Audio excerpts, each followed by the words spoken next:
আজকে এমন একটা রেসিপি নিয়ে আসলাম যেটা খেয়ে ভুট্টাও খুশি, লাউ পাতাও গর্বিত।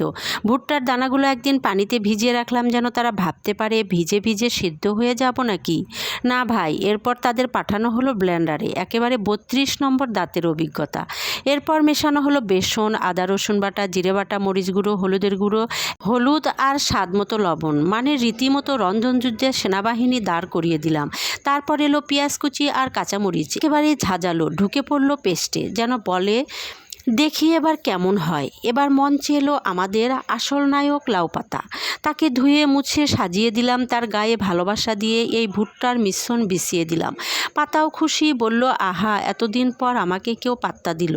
তারপর 3 কিস্তিতে মুড়িয়ে রোল বানালাম, ডুবো তেলে ভেজে তখন তোলা হলো। তখন তার রং আর গন্ধে পুরো রান্নাঘর নেচে উঠল। আর মচমচে শব্দ, সে তো এমন যেন বৃষ্টির শেষে জমে থাকা লাউ পাতায় প্রথম রোদে চিরির চিরির শব্দ। চাটনি দিয়ে পরিবেশন করলেই কেল্লা ফতে। এই রেসিপি মিস করলে লাউ পাতা কাঁদবে, ভুট্টা দুঃখ পাবে, আর আপনার স্বাদ বঞ্চিত থাকবে। তাই দেখুন, ট্রাই করুন, আর পছন্দ হলে একটা লাইক শেয়ার করে ভুট্টাও লাউ পাতার সম্মান বাঁচান। ধন্যবাদ সবাইকে।